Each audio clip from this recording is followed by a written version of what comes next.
Hi there, and welcome to another Condemned video guide. Condemned is a hardcore, Republic, team-based PvE and PvP guild on an EST server. My name is Falkenberg, and I'll be your host, and this video will show you the strategy to take down the first Republic flashpoint of Star Wars The Old Republic, the Esseles. While the Esseles can be completed with 2 players and their companions at level 9, we recommend running it with a group of 4 players of level 10 or above, each one of a different class. Not only will you get all 4 class buffs, you'll also ensure that every piece of loot that drops will be used. The first boss of the Esseles is Lieutenant Isric, who spawns at the end of a large hall. Have your tank pick up the boss while the DPS begins to burn him down.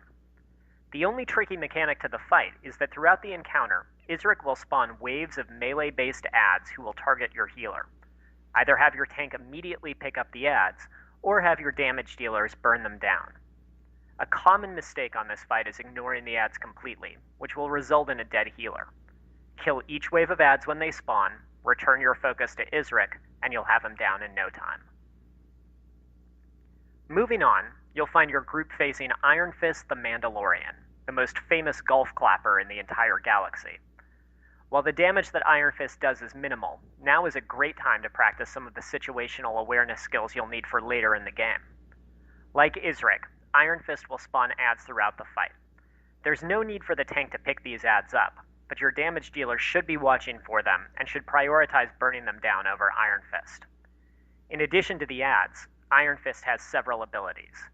First, an AoE knockback that will hit your entire group and knock smugglers out of cover. Second, Iron Fist will use Missile Salvo, where he will fire missiles to an area of the room that will do AoE damage over time.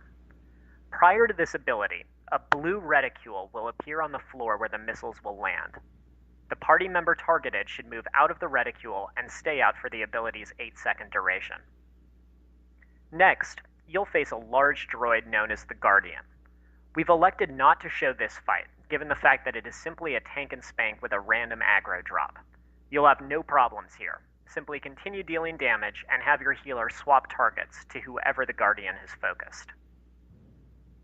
The next boss you'll encounter is ISS 944, the bonus boss of the instance.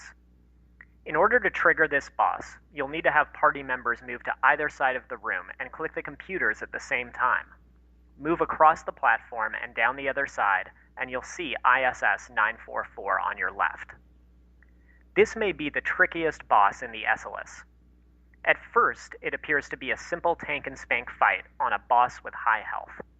At random intervals throughout the fight, however, ISS 944 will crackle with purple lightning, increasing his damage output on his primary target and doing significant AoE damage to anyone within 4 yards.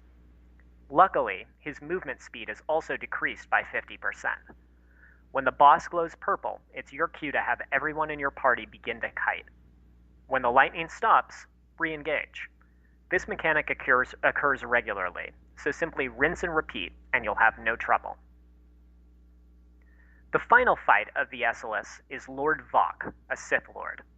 Upon entering the encounter, your tank should immediately grab aggro on Vok.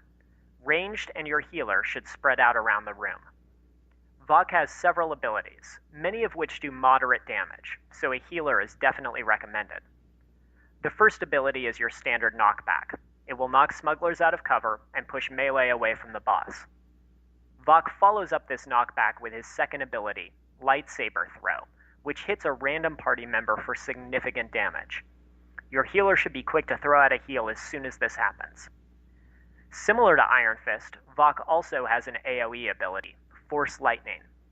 A purple targeting reticule will appear on the ground about 2 seconds before this ability begins. The targeted party member should move out of the way quickly and reposition.